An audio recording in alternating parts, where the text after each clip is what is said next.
The tagline is the one thing that gets kicked out of it. You go in session and you will read the tagline 3 times in a row for like 15 takes because they just need to hear an emphasis on every bit of it. Higher, lower, softer, louder, longer, shorter. And they're just going to keep going and going and going and taking notes and checking things and circling things. So, should you include 2 takes?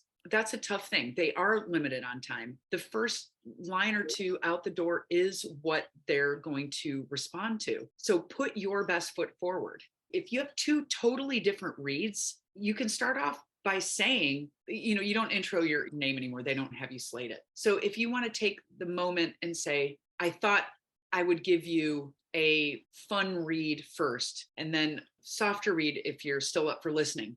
Do something like that. At least alert them maybe that there are 2 reads in there. Maybe they don't like the first read, but if you've said, hey, I'm going to give you 2 because I found 2 different ways to read this, but make sure they're different enough. But put your best foot forward. Reading the tagline 3 times, absolutely. What's the harm in that? As long as there are 3 different ways to do it. And I don't think that you need to give them a warning about, because they'll just be like, oh, well, they did the line 3 times. Great. Oh, I like that second one. I hadn't thought about that. Best foot forward, and then a second take if you feel it's different enough and worthy enough to be submitted.